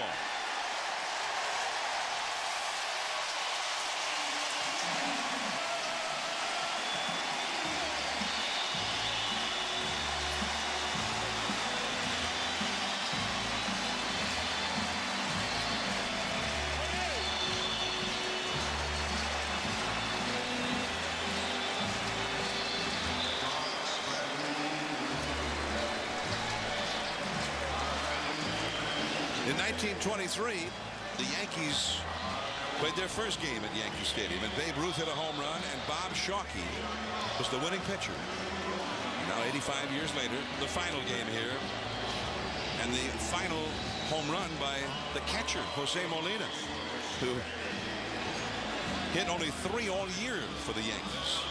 And the final win, Andy Pettitte, himself a great Yankee for many, many years.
to you, New York, New York, New York.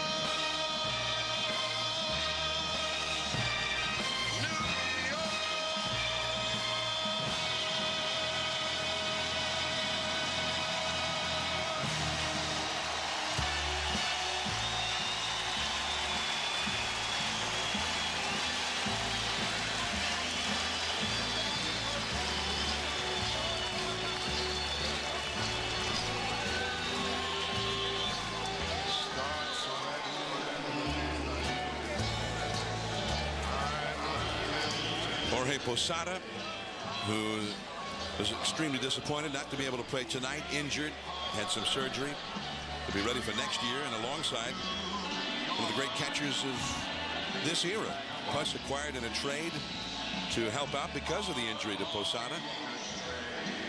And things did work out to script in that Mariano Rivera came in at the end, and it was just like all those World Series and League Championship Series and crucial games for many, many years. Rivera putting the side out in order.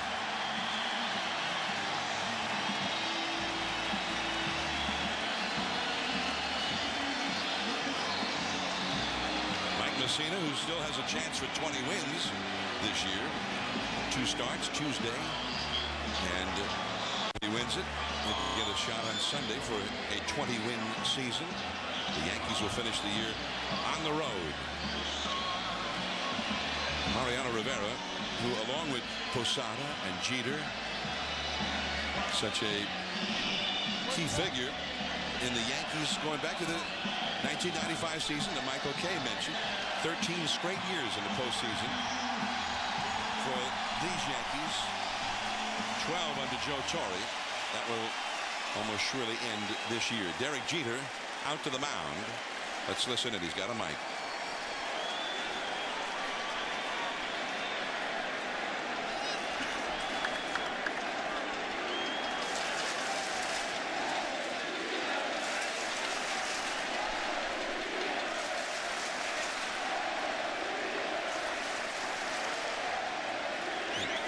Excuse me. For all of us up here, it's a huge honor to put this uniform on every day and come out here and play.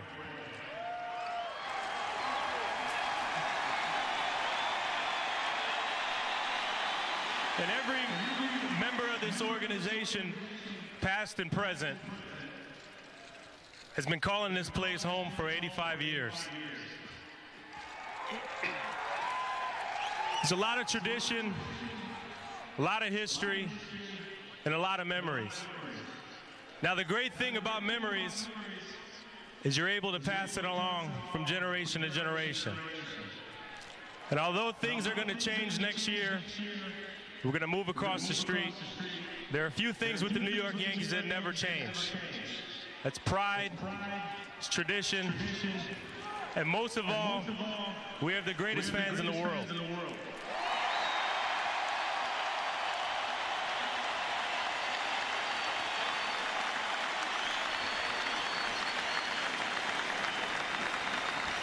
And we're relying on you to take the memories from this stadium, add them to the new memories that come at the new Yankee Stadium, and continue to pass them on from generation to generation.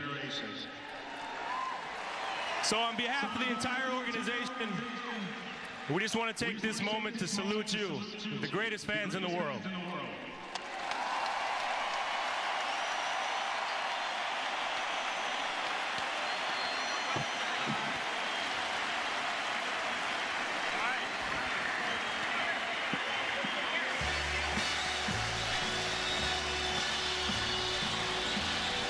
The 2008 Yankees, the final team to play at Yankee Stadium, paying tribute to the fans here, and now these Yankees will, it appears, take a lap around the field here to try and acknowledge everybody in the big crowd.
Yankee Stadium, the final game at Yankee Stadium for the great Yankee shortstop Derek Jeter, standing by on the field with Peter Gammons. Oh man, it's pretty special. You know, the fans here never seem to amaze me. I've played my entire career here at Yankee Stadium, and it doesn't get any better than this. What did it mean to you to see all the great players of the past come out here with you? It was awesome. I mean, one of the things you get really spoiled with playing here is the accessibility of all these players. I don't know if there's too many other organizations that do it like us. I mean, we have Whitey Ford, Yogi Berra, Phil Rizzuto, everybody walking through the clubhouse, and I'm sort of a sponge for knowledge anyway, so I'm always talking to them and trying to learn some things, but this is definitely a very, very special day.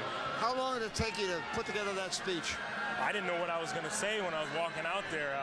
You know, they told me a couple days ago, and I really didn't have the time to sit down and think of anything, but you know, all I really wanted to do is to thank the fans. I mean, there's no memories without the fans. Derek, thank you very much. Thank you.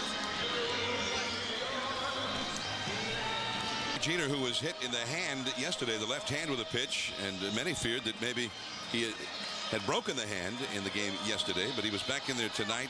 And obviously, as you pointed out a couple of times, Joe, he was hurting, and he was not himself out there. He went 0 for 5, but he was the spokesman for this Yankee team in the final game at Yankee Stadium. And as you can see, people, many not wanting to leave in this final game in this ballpark, beloved by Yankee fans and sports fans around the country for so many years. And I think some of them are, it's just now setting in that that's the last time they'll see the men in pinstripes in this ballpark, where they can watch a game and look out and say, look over there, that's where the Babe played. That's where Reggie hit the 3rd home run of the World Series game.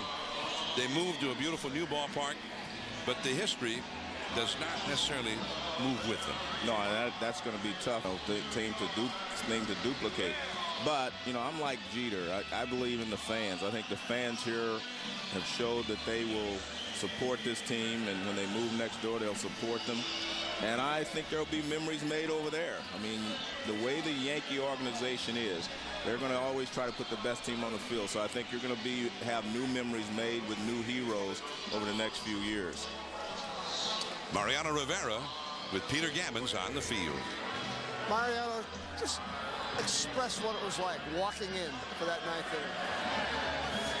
Like I said before, World Series, All-Star games, the last All-Star game here, this is special. This is just beyond. This is just on his own. You know what I mean? I was trying to hold my composure. Never got like that, you know, but today I got caught a little bit with that. Now, was it really fun for you before the game, seeing all these former Yankee stars out here? I love it. No, I love it. And I try to picture, you know, those guys, Lou Gehrig, Babe Ruth, Mickey Mantle, Joe DiMaggio. I was trying to picture all those guys, you know, and it was amazing, amazing. And next to me, I have Phil Rizzuto's wife. You know, it was outstanding, you know, and that's the Yankees, you know. That's what it talks about the Yankees. The Yankees are just class of their own. Did you ever start thinking about what it might be like 20 years from now when you come back into the new stadium? No, yeah. But I tell you what, it's overwhelming. You know, the fans. Look at this. You know, nobody has left yet. You know, it's lovely. I love the New York. I love the fans. You know, their love is unconditional. You know, they support us no matter what. Mariano, thank you very much. Thank you. Appreciate it. Thank you. Mariano Rivera. Andy Pettitte got the win in the final game here at Yankee Stadium, appropriately enough, with a lot of help from the bullpen and home runs from Damon and Molina. And the Yankees still occasionally going out in the infield with the pitcher's mound to get a souvenir of this ballpark. And there, Posada, Rivera, Jeter, and Pettitte from left to right, the 4 who remain from the great days under Joe Torre. 4 World Series championships in 5 years, starting in '96 when they beat Atlanta 98, 99, 2000, 3 straight World Series championships. And so, to paraphrase Rudyard Kipling, that is Yankee Stadium. The tumult and the shouting will die. The captain and the Kings depart. From Ruth and Gehrig. Here come blitzers. He improvises, and very nicely. First down and a whole lot more. He gets the ball to Darian Bonds as fullback. So Trent Edwards pulls a rabbit out of a hat and gets a 26-yard gain out of it. Boy, he had to pull a rabbit out of his hat because the hat was collapsing around him. Great job of mobility in the pocket, and then being aware enough to know that Barnes is to the outside. Barnes' first catch of the year, and it's a beauty.